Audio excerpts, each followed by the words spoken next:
welcome to Talking Who, the show in which we talk about everything to do with Doctor Who, the spin-offs, Torchwood, Sarah Jane Adventures, Classic Who, New Who, from William Hartnell all through to Matthew Smith. Whatever's been going on in Doctor Who over the past 7 days into the future, or even almost 50 years. Well, yes, but this is what the first live video blog for fans of Doctor Who.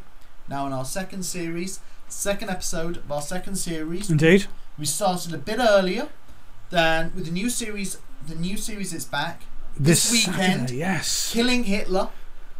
Let's kill Hitler. Let's kill Hitler. There's this great little interview with Karen Gillan. Yeah. On the BBC website, and it starts off. You know, the titles come up, and you hear her go, "Let's kill Hitler," and that cute little voice of hers is very endearing. But we started last week slightly before. We did the because remainder of the show because we had a guest. Torchwood. And of Torchwood, of course, on the air, and so we're able to discuss what's going on with Torchwood. Indeed, yep. And we have the message boards as well. Please come in the message boards. Have a chat with us. We've already had Elizabeth says that your fez is cool. Oh, thank you, Elizabeth. As you know, fezzes are cool. Fezzes and jammy dodgers. And jammy dodgers, yes. And John didn't lend me his bow tie. I know. Unfortunately. His bow tie or his ukulele. Have we ever had a doctor with a ukulele? No, but there should be one because not since Troughton and his recorder have we had really a musical Doctor Who. Oh, some of the other doctors, haven't they not had any other musical instruments, any of the other doctors? No. Maybe somebody can correct us in the message boards if we're wrong on that. I'm sure we've seen him play, but I don't think he necessarily would have carried... But yes, out of his TARDIS pockets, he could pull out a ukulele every so often. That's no more ridiculous than on Highlander the series when they would just out of their coat just suddenly pull like a 6-foot long sword. It's sort of Captain Caveman pockets, isn't it? Yes. Captain Caveman would do that. I wonder if that's where the idea came from. Well, if he can do Doctor Who could have a transcendental pocket. Well, it's connected. An isomorphic transcendental pocket. It's connected to the TARDIS somehow. Yes. I don't know. It's never been really discussed. I don't think, but maybe it should be. Maybe people can put in the chat room what their thoughts are on why the Doctor always seems to pull out of his pocket exactly what he needs for that particular week. Well, this week what we have is a very interesting situation because originally we would have to be very careful on the show because we would be reviewing new Doctor Who and sometimes America hadn't even seen it. Yes. But now here we are with Torchwood. And for the first time with something within the Doctor Who universe, the rest of the world is getting it before us. Although I don't believe that Torchwood is necessarily a Doctor Who universe anymore. Actually, oddly enough, this is a bit of a, as River Song would say, spoiler. I have seen the American episode, and there is a reference to the Doctor. A very, very large, as Captain Jack talks about his good friend the Doctor, who travels the galaxy with a companion, and how he would like to have a companion. Right, okay. I don't know about that. Yes. I don't know. Because to me... he does a bit more to his companion than the Doctor did. As I said last week on last week's episode, if this was in the Doctor's universe, he'd be right on Earth right now, fixing things. He wouldn't let this... This is too big a story for the Doctor not to be involved in. Let's say the Doctor isn't involved, because the Doctor isn't aware of everything that's going on. Yes, but the TARDIS usually is. Yes, the TARDIS always brings him to where there's trouble. Let's say the TARDIS doesn't bring him there, and the Doctor isn't there, and we accept that. But it's already been established in Doctor Who, aside from Torchwood, there are a great number of other government agencies and independent agencies, such as UNIT, who are aware of extraterrestrial. I mean, at this point, UNIT are completely missing from Torchwood. At this point, the Earth has already encountered the Daleks. We had Day of the Daleks. They've encountered the Cybermen at least 2 or 3 times. Yeah. Encountered the Yeti. Encountered the Slitheen. They've encountered a whole number of alien races, which a United Nations body has dealt with, defeated, has lots of paperwork on, and suddenly there's an incident like this, which is seems to be, must have some sort of extraterrestrial origin or something. Why, it seems to me that there's very little government response really going on in this Torchwood universe. I mean, the only person taking any political stance is a child molester. Yeah, no, okay, so we can only review up to episode 6, obviously, because that's what the UK has got up to. Has anything really changed since the last week's episode? Not really. Well, it seems to we've got this hint that there's something else involved called the blessing. Yeah. But this is the what I would call in 24 the mid series switcheroo. Yeah. Jack would be chasing one bad guy for the first half of the series, then suddenly the second half is completely different. So what they've done is they've kind of copied that. He's out there trying to chase Ficor. He goes and Jack has a meeting with Ficor. Oh, it's not us. Oh, go and look for the people doing the blessing. And suddenly let's just try and switch it around. And I mean, for me, it's the big problem for this whole series is Children of Earth was a huge hit, ratings-wise and critically. Yes. Probably the most successful out of all of Torchwood. And that was a 5-part mini-series. And it was actually shown over 5 nights, which gave it an incredible momentum. Yes. And I think they seem to be hoping to replicate the success of Children of Earth, but they're now doing this as a 10-part series. Yeah. And I just don't believe the storyline. The storyline doesn't warrant it. No, it doesn't. And it's all, I mean, like, they had one, oddly enough for me, it was actually one of the better episodes, but like they had a whole episode which was just their plane journey to America. And story-wise, you could have edited that entire episode. You could have skipped that episode and it wouldn't affect the plot at all. And yes, no, and this week, for instance, is that you have Gwen just spending hours just wandering around complaining to people about her dad being category 1. Well, and it's just like all the action is happening in America, and they've just got rid of Gwen out of the story, and they said, well, we'll redeem it by letting her blow a building up at the end. But what I find funny about this was just like, no, that it's Kai Owen who actually gets her dad shipped off to that camp in the first place. So Gwen goes there to try and save him, and he's category 2, which means he's safe. He's safe. And she effectively gets him put down and gives him a catatonic heart attack. So he's now effectively a vegetable. Yes. And she gets him down to a category 1. So what did they achieve? She flew over there to effectively achieve nothing, really. No, indeed. Blow up a building. And of course, this whole thing. It's terrible that vegetable. Yes, it's a terrible idea that they should burn all the category 1s. But if you were in charge, what else would you do? What else would you do? What I do like is that they've got this thing where it's suddenly there's immortality, and they're trying to look at it, what the negatives would be from immortality. What nobody's actually brought up here is there's a lot of people around the world. One of the big debates in our society at the moment is euthanasia, which of course is illegal in this country, but we actually have people in this country suffering from terminal diseases, indeed, or who are going to live the rest of their life but may be paralysed from the neck down, or have some kind of like life altering ailment, and they go abroad so they can go through euthanasia. So that hasn't been really dealt with, that people who suddenly discover they're going to live forever with this painful, horrible ailment that they should die of. Well, wouldn't you have some people actually requesting? I mean, to have euthanasia? the guy, for instance, who in one of the early episodes, who's been dissected. Yeah. He's been completely blown up, and they chop his head off. And he's burnt, bits and pieces everywhere. That must be excruciating pain. There's going to be no painkiller in the world which would ever... I would have actually thought that person would have actually been mentally insane. I would have thought you would have actually got your brain would have shut surely down. Burn it. If the only way to stop the pain is to burn them alive, surely that is actually the kindest thing. Well, it's a bit like Gwen's dad. He's had a second heart attack, which has put him in a catatonic and he'll probably state. Just continue having heart attacks all the time. Is there any benefit to... So they've slightly bent the rule, I think, with Rex, in the fact that he should be having they started at the beginning. His blood was always coming out. Yeah. But now he seems to be able to function quite normally, almost, and only if you poke your finger in him does he start bleeding again. But this week's episode, Jack is off having a conversation, having lunch with the guy from FICOR.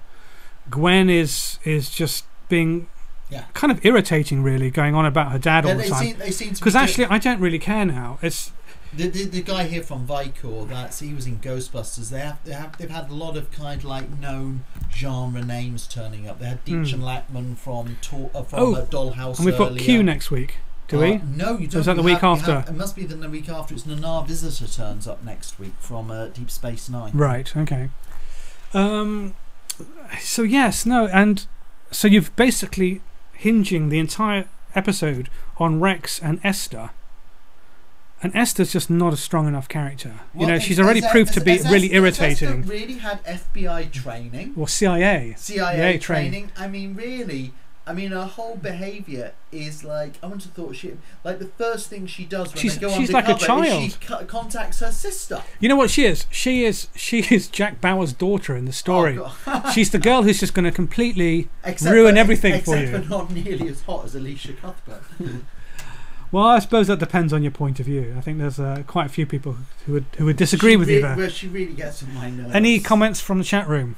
Well, the Gallifrey Times has said agreed. I don't know what they're agreeing to. A lot of people wanting to know where John is, and it's being explained to them. John doesn't do talking here because John doesn't watch Doctor Who, folks. I know he watches Alf. So he watches Alf. Next week we will be doing Talking Alf before Doctor Who. The show that John watches is Alf. But why don't you tweet him at John Atkins III and just say he needs to start watching Doctor Who, because it's, he should be watching it.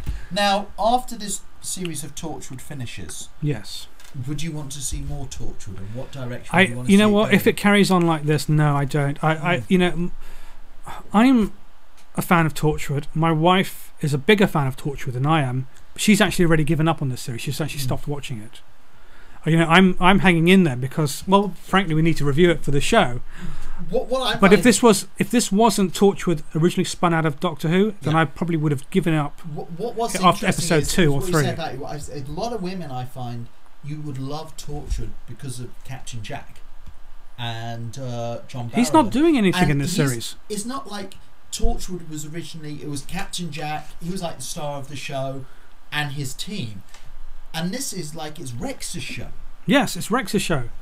And if they do, it's like they're setting him up to be the main character, continuing. But then, of course, we don't know what the resolution, whether he can actually exist as a Walking Dead character, category 1. Nice character. He's not. He's not likable. And nor's Esther. Esther is just frankly irritating.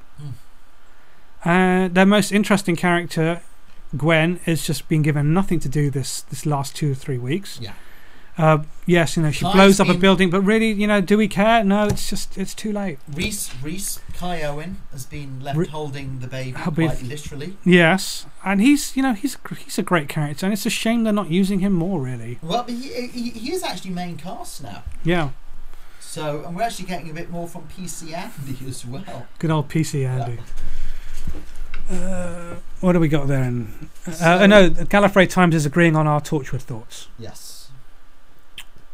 And Elizabeth Oriana is going to be tweeting John Atkins now. But just to pick up the Gallifrey Times, for instance, who's now in the Ustream chat room. Gallifrey Times is a website with all the latest Doctor Who news, merchandise and videos, images and reviews. They're also going to be hosting our live streams as well from their website. Oh, so that's cool. You can either go directly to our usual Ustream, or you can actually watch it directly from the Gallifrey Times. So the gallifreytimes.co.cc. So check them out if you're a Doctor Who fan, and keep them bookmarked so you can catch up on all their daily news. Right. So who knows what? I mean, I've seen the next episode of Torchwood. I have to say, for me, it really does feel like it's being strung out, but we've got 4 more episodes to go. Yeah, I know. 4 more episodes. I guess we're going to find out what this blessing is. Unfortunately, the episode 6 was completely missing Danes, Bill Pullman, who's just the best character in there so far. So yeah, no, it'd be God, I don't know.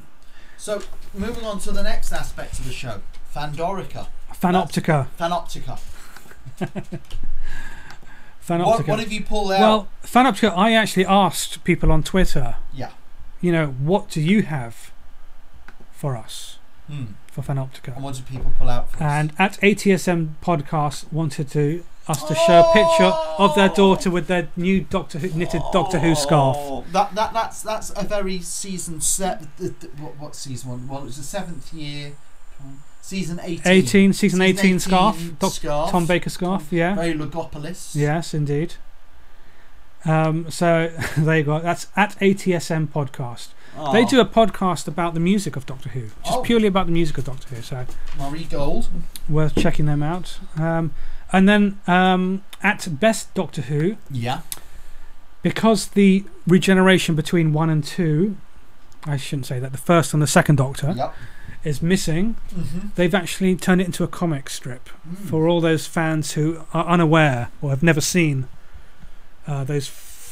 just basically a few moments. I think they've got saved. It's basically 8 seconds of the regeneration exists, or something like that. And that's only because it was shown on Blue Peter. Because it was shown on Blue Peter, and the Blue Peter tape exists indeed. So follow. And yet that episode of the 10th Planet was never actually scheduled to be destroyed. They say somebody nicked it from the BBC archives. So that's one episode we keep on hoping will just. So it might actually turn up. It may resurface one day. So if it's been nicked, that someone out there has still got it. I wonder if it'll turn up at Antiques Roadshow. I've got this can I found in my grandmother's. That actually has happened. And I don't know what it is. I believe it was when they found the Crusade episode 2. That was actually found at some. Sort of like bring 'em by sale in Australia. So anyway, Best Doctor Who at Best Doctor Who on Twitter. He comes up with a lot of pictures like that, artwork that he does of mainly Patrick Troughton, the second Doctor, who he considers Best Doctor Who. No, everybody has their opinion. Indeed. So that's this week's for Phanoptica. Oh. So out of all your bits of Doctor Who memorabilia, which is your favourite and which is your weirdest?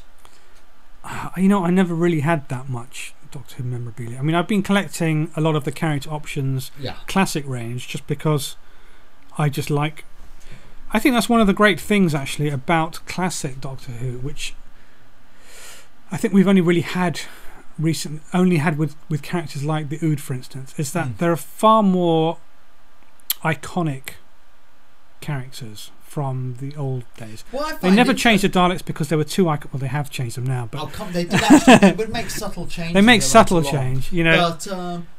But you know, what was interesting with classic Doctor Who, they would come out with some really fantastic monsters, and they would only be used once. And yet, very much in new Doctor Who, if they have a good monster and it hits off, you can guarantee it'll be back in the next season. But you know, there's lots of people like the Vok robots, or the Draconians, or the Zygons. Well, see, I think people were shocked that they never brought those back. The Vok robots, and the dumb robots could have come back because they were the servants of that particular era in human history. So there's no reason why they couldn't be seen again. What they did with the Ood. Yes.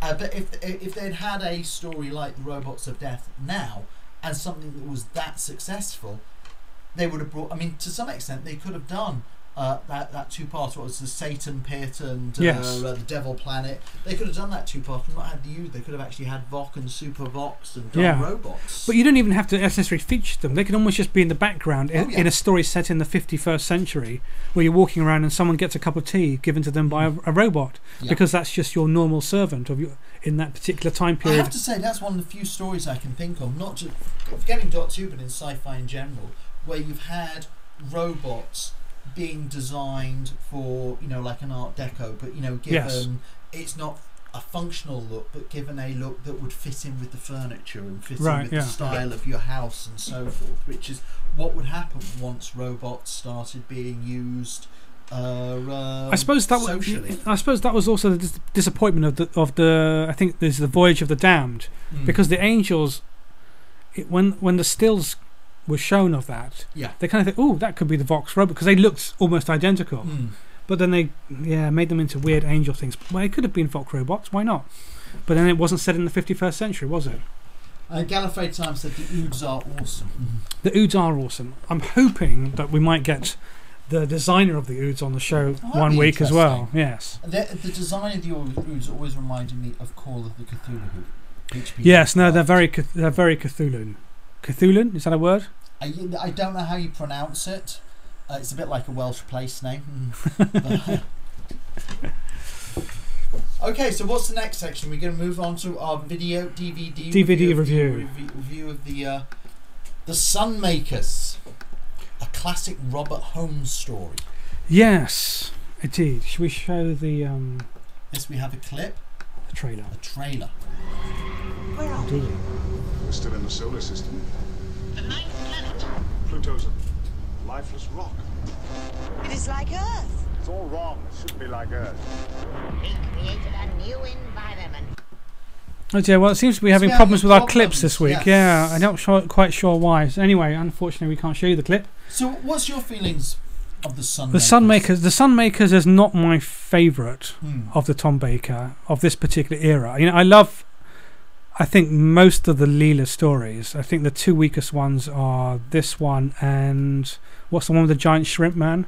Oh, the Invisible Enemy. Invisible Enemy. Those are the two weakest ones. But Leela is a great character. Leela. This is actually probably if you're a Leela fan, this is probably one of her best stories. It's one of her best stories, but yes. Louise Jamieson, it's her favourite story, but it's like very much Leela gets a lot to do in this one, and she takes charge. She kind of like takes command over the rebels. Should we just explain Leela to those who haven't watched any of this particular era of the Doctor? Heresy. Leela was a character that the Doctor found on a planet in Earth's future. Even though she's quite primitive, yeah, well, they were descendants. There was a survey team had crash landed on this planet. Yes, and because they crash landed on there, they went native. But the computer on this planet did almost like a social experiment and split the survivors into two camps and had one like a primitive, but is very much about physical prowess. And the other one is about science and mental advancement, and they have psychic powers, and to see who becomes the strongest. So Leela's very primitive, she doesn't understand things, but even though she's uneducated, she's still smart. She's smart, she's got instincts as well. You know, she's a hunter, she's a warrior. The idea originally was Eliza Doolittle. Yes. The idea that the Doctor would have somebody, it'd be a bit like with Professor Higgins and Eliza Doolittle, the Doctor having this primitive who is teaching and showing her, how to behave. And to me, it is one of the best Doctor-companion relationships of all time. Because of that, I think. Well, it's kind of like something I think that they picked up very much again with Ace. Yes. And I think that Russell T Davies tried to use with the companions when he started it to give it more of the companion's not just there for the event or whatever, just somebody, you get the impression of a genuine interaction between the companion and the Doctor and a reason for them to being together. So in the Sunmakers, the TARDIS arrives on a planet where essentially everything exists for... The society exists around making profit. Yeah. And taxes that are collected. And everybody is... Well, basically the story happened because the writer, Robert Holmes, had just received a ridiculous tax bill. Right, okay. So he wrote this story, but also at the same time, it's not just a spoof on the tax system. He just had terrible run-ins with the BBC. And it's actually a spoof on the red BBC tape itself. Yeah. The red tape, which is why they keep on going, bless the great company, which is actually a spoof on the BBC. So, but it's set on the world of Pluto. The Doctor lands on Pluto. But we're not sure if this is actually Pluto in our solar system, do we? Oh no, it's definitely Pluto now, because they said that mankind moved from Earth first to Mars, and now they've moved to Pluto. So this is early days of colonialism. Yes, and Pluto though it's got faults. They've got this is why it's called the Sunmakers. They have 6 artificial suns around Pluto. A week is 24 hours long. You work a 23-hour shift. You get 1 hour's rest time, and you have to have drugs so you can sleep. Get all your sleep within that hour. and basically the company, which is from another galaxy, which has helped plant mankind on Pluto, is having mankind work for this company, but is taxed in every way possible. So, and it starts off where this character is trying to bury his father, and he's actually relieved that his father didn't weigh that much when he died, because there's a weight tax. Sure, yeah. And I love this story. Do you? I yeah. really, because at the same time I can see why some people wouldn't like it. It's one of those typical stories where it's got a great script to it. The script's fabulous. There's some wonderful acting in it, but it's very much let down by the directing and also the production values. I mean, this story actually happened. There was a change in producer at the time on Doctor Who, and Doctor Who had gone into some was getting huge ratings, but there was terrible complaints about the violence in the show and the horror. So there was a request from high up in the BBC to get rid of the horror, get rid of the violence, and to increase the comedy and the adventure. So that's why they're bringing K9, Yeah. more stories like this, less stories like the Talons of Weng Chiang and Pyramids of Mars. And there was also a 30% budget cut. Right, Doctor yeah. Who at this time. That's a huge So chunk. it's this huge chunk, even though it was getting like 10, 11, 12 million viewers, had a huge budget cut. And originally this story was supposed to have this lavish look. They were going to make it look like the Aztecs and the Incas, because they Sunmakers. And Well, they did. You can see some of the productions, and they're trying to make it look very Aztec. They had this whole production thing ready to go, and then they were so sorry. This is all the money you've got. But no, I think it's. Yeah, I think the execution does let it down, and I do find it one of the weaker stories in the Leela era. I love this one though. I mean, I just love it because I love the fact that it's very typical Robert Holmes. You've got these great characters. I love the Gatherer. I love the Collector. I think they're two of the best. I do want to say that when I was a kid, I was living in the Maida Vale area of London. Yeah. In a flat, and the person who lived above me was this actor, Henry Wolff. Yeah. So I was ecstatic actually as a child watching the Sunmakers, because the guy who used to live above me was the bad guy. Yeah. So that was fantastic. Well, and there's always been the scene where he, I suppose it's a bit of a spoiler, where he dies at the end, but it's not really, because all the bad guys die in Doctor Who. The scene at the very end is just so ingrained in my memory, because it's like, oh, no, Henry's been flushed down the toilet. Well, he was made to look like Dennis Healy. Yes, with the eyebrows. Gave him eyebrows. Like, and they did that with the Gatherer as well. They both got bushy eyebrows. And he was an alien. Even though he was an alien, they gave him a pinstripe caftan to make him look like a businessman. Yeah. But I just thought this is so different to anything in science fiction you normally get. Normally they're fighting, robots but instead this time they're fighting the taxman. And there's these wonderful lines which, like they're saying, is paying your taxes like giving sacrifices to tribal gods, and the Doctor goes, no, it's more painful. Or when Leela goes, does everybody run from the taxman? And there's these wonderful lines like that, and it's very clever, very well written, in that kids can watch it and it's just an adventure. It's just a ripping adventure. Sure. And adults hear lines in it like, we've got to escape down corridor P45 and things like that, and there's a lot of humour in it which the adults, the parents watching with it will enjoy. And I just think the characters in it, there's some really good characters, as always with Robert Holmes. There's great dialogue, great characters. It's just kind of like let down, like the scene you got here, the action scene in the corridor. It's very much down to corridor Doctor Oh yeah, Who. they're driving the cart corridors. past the guys who seem to can't shoot them at like 2 feet away. It's like, I think there's a lot wrong with the design of the show.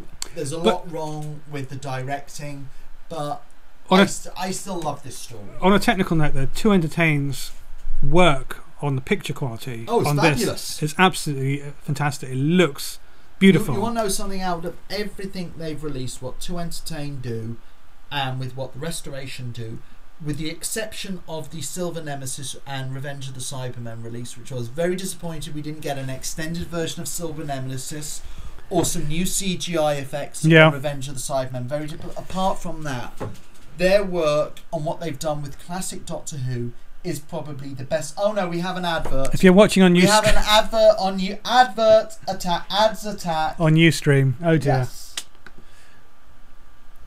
Ads attack. Okay, It's so anyway, T Chalky is in the YouTube chat room. Says, Yes. as far as when we were talking about the music earlier, we Yeah. forgot about the Seventh Doctor's spoon playing. Of course. Yes. Yeah. On Torchwood, he says, I found Torchwood too difficult to watch, too horrific, disgusting. I gave up on a few weeks ago, and he wants the old Torchwood back. Mm. Anybody in the Ustream chat room got any Sorry comments? about we can't like divert because it seems on Ustream we suddenly get adverts every 30 minutes now. But you know, basically, definitely from me, the Sunmakers gets a thumbs up from me. I love that story. No. But anything that is written, I always say, you know, Doctor Who is one of the few successful science fiction shows which was created by a committee. Even though they say it was Sidney Newman who really, nobody really created. That was created by a committee. It's not like Star Trek, which is Gene Roddenberry. Yes. Or Buffy and Firefly, which is Joss Whedon. X-Files, you got Chris Carter. Babylon 5, you got Joe Straczynski. Doctor Who, who's in charge? You know, it's just the product the BBC owns. Yeah. But I feel that very much Robert Holmes was the writer who shaped what Doctor Who. Oh, without a doubt. very I mean, much is. you know that I do love this particular era. I Yeah. mean, and Leela is the Leela stories are some of my favourites. Russell T Davis actually came out with a comment where he said the Talons of Wang Chiang, the writing in it, he says is equal to anything that Dennis Potter did. Right. Okay. Yeah. He says it's the absolute equal, but because Robert Holmes only wrote science fiction, Yes. he never got credited credited. that kind of credit. Yeah. The Accolades, dialogue, yeah. the characters, the storylines. He probably was one of the best writers the BBC ever had. And certainly, I think if you haven't watched any of these stories, I mean, Leela is one of my favourite companions, and purely because that I don't think there really has been a doctor companion relationship like they have. And you know, she's not, because she's a warrior, you know, she is all about fighting and doing and being proactive and doing something. And you know, you can relate to her, yes, because she's not from 20th century Earth, Yeah. but that doesn't really matter. You know, you do relate to her, you do understand her, and you understand also her protectiveness of the Doctor. Well, what's actually nice? That's the other What's thing. actually nice about Leela is having a character who just doesn't scream all the time. No. And it was a kind of like thing where young boys could watch the show, but now young girls would watch the show, and they would have a character that they could look up to, and I very much feel it was very much started with Sarah Jane, the end of that screaming kind Yes. of. You had Sarah Jane, then Leela came along, then And of course, the fact that Leela was in a leather but you want to know something, you accept it. leather bikini, You say, it's you know, there's kinda something helps. no, but she's in this leather bikini, but you accept it. She's a savage. That's what she wears. and it's what she feels and comfortable it's in. what she feels comfortable. It's not quite the same as when you see Tegan in a leather miniskirt or Amy Pond in a tiny skirt. Well, they whereas know- a girl, they whereas know a they're gonna girl be- trying to look hot. They know This they're going to be is- doing lots of running and in death Yes, situations, yeah. but they still. But you say that actually what Leela's wearing is perfect because she's got boots on. She hasn't Of course, got no, high no. heels. She's got She's warrior boots which are perfect for, and she's got the whole Red Sonja Indeed. kind of warrior gear on that is actually. It's perfect for fighting in, and when they went to her tribe, the Sever team, yeah. the guys were wearing. They stuff. all wear the Yeah, same they were thing, all absolutely, wearing that kind of stuff. So I don't think there's anything that sexist about it. But this was the start of. I think you kind of like had Perry and Nyssa and Mel still as the screamers, but throughout from this point on, you got Sarah Jane, Leela, Romana, Yes. Tegan, Ace. I was going to say Rose. I'm very kind of like. Let's not mention Rose. I'm trying to think about. I think Amy Pond's very much in that ilk, and Yes, she is. I'm trying to think of the other.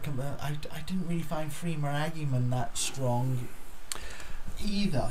Yeah, Paul Freeman. I think her character was ruined. Really, her character was ruined by just doing a love story, and it just killed it. Unfortunately, because all I she have could. to say, when Catherine Tate joined the show, I thought, oh my god, this is Bonnie Langford all over again. But by the end of it, she had me sold.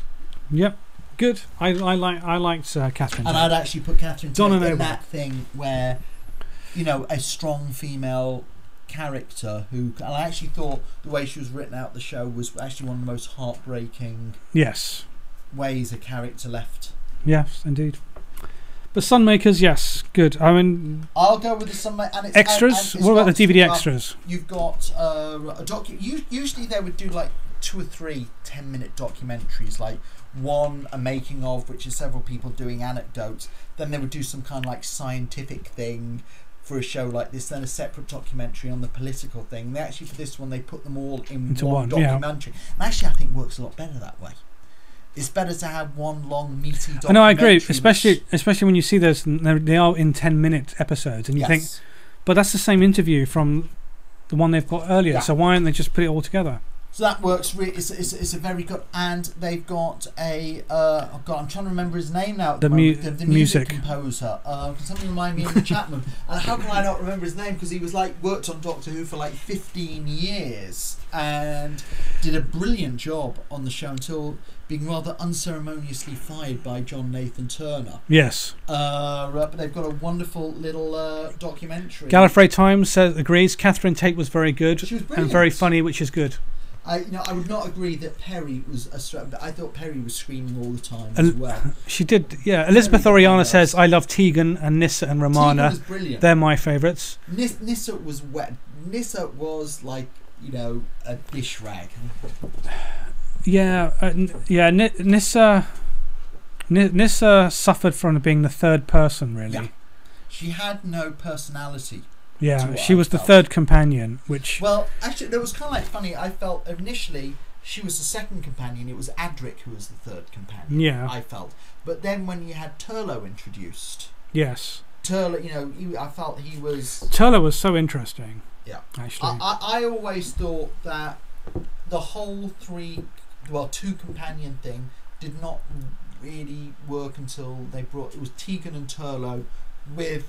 the 5th Doctor. That was what worked for me. Indeed. So, but okay, so that's the Sunmakers. What we're going to move on to next? Well, I mean, I guess we can. Hitler! We just have to look forward to Saturday, really, and then. I know.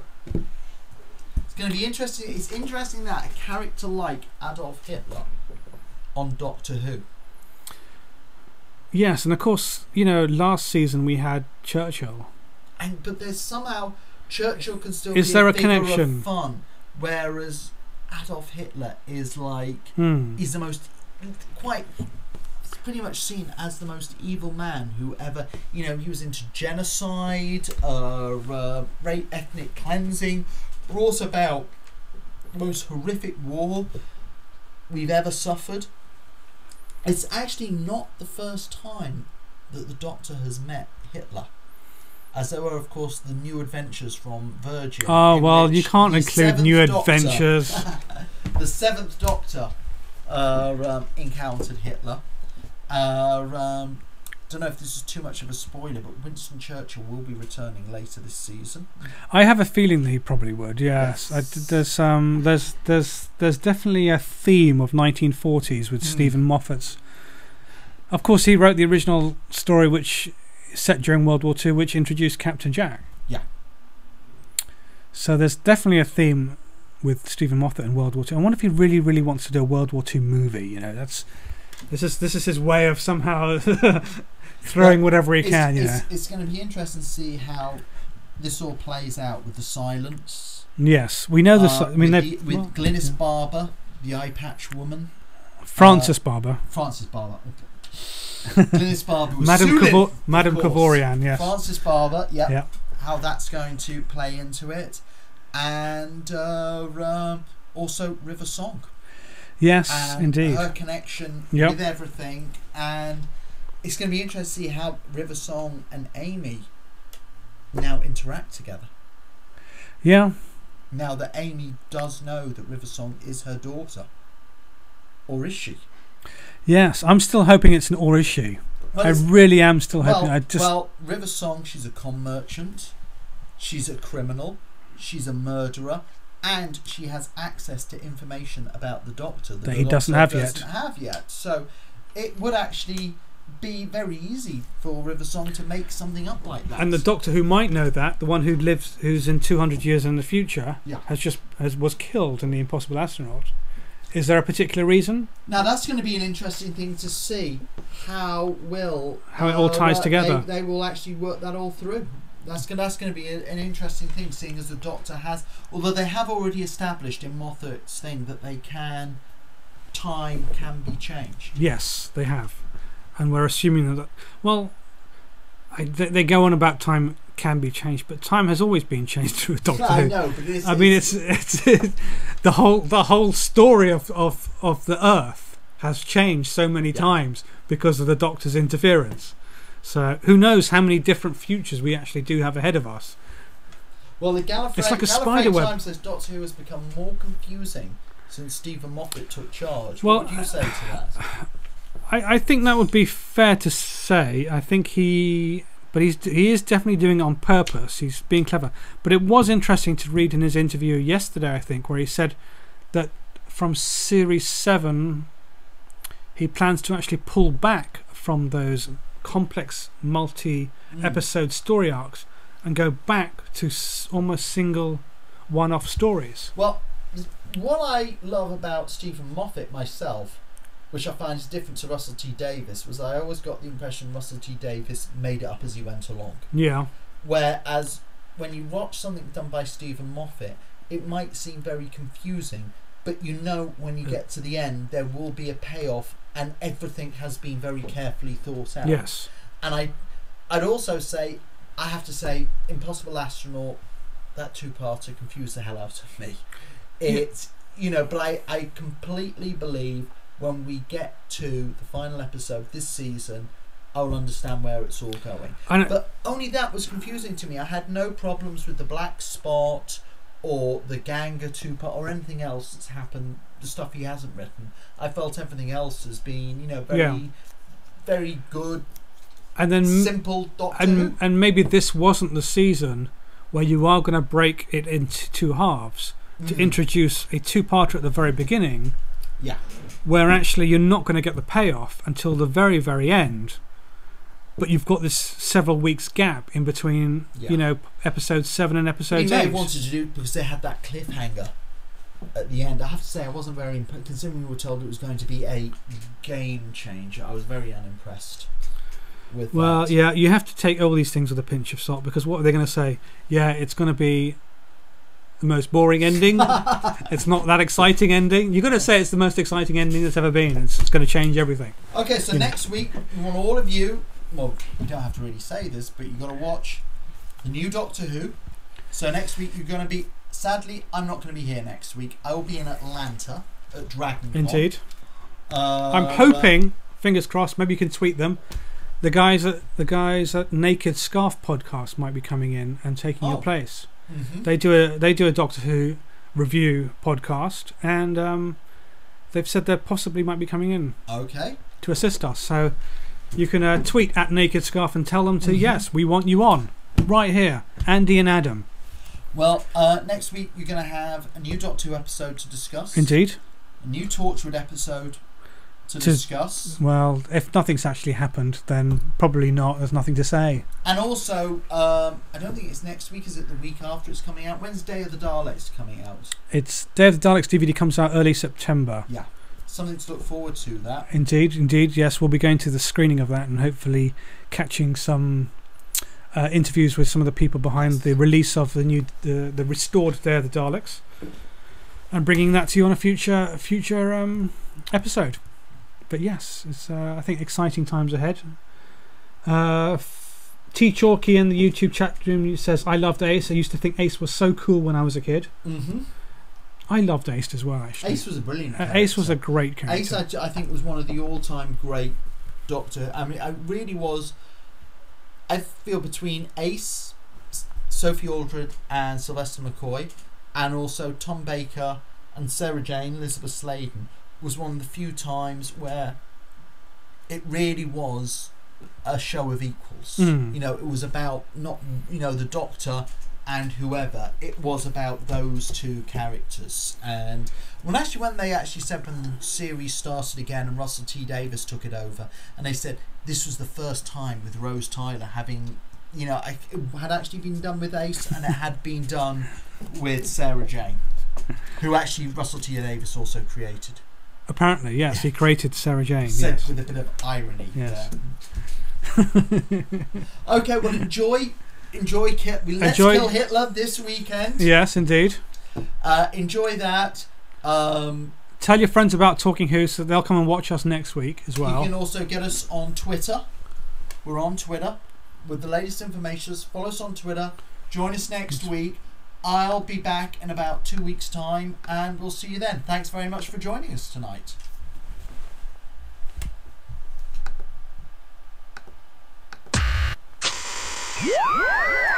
Yeah.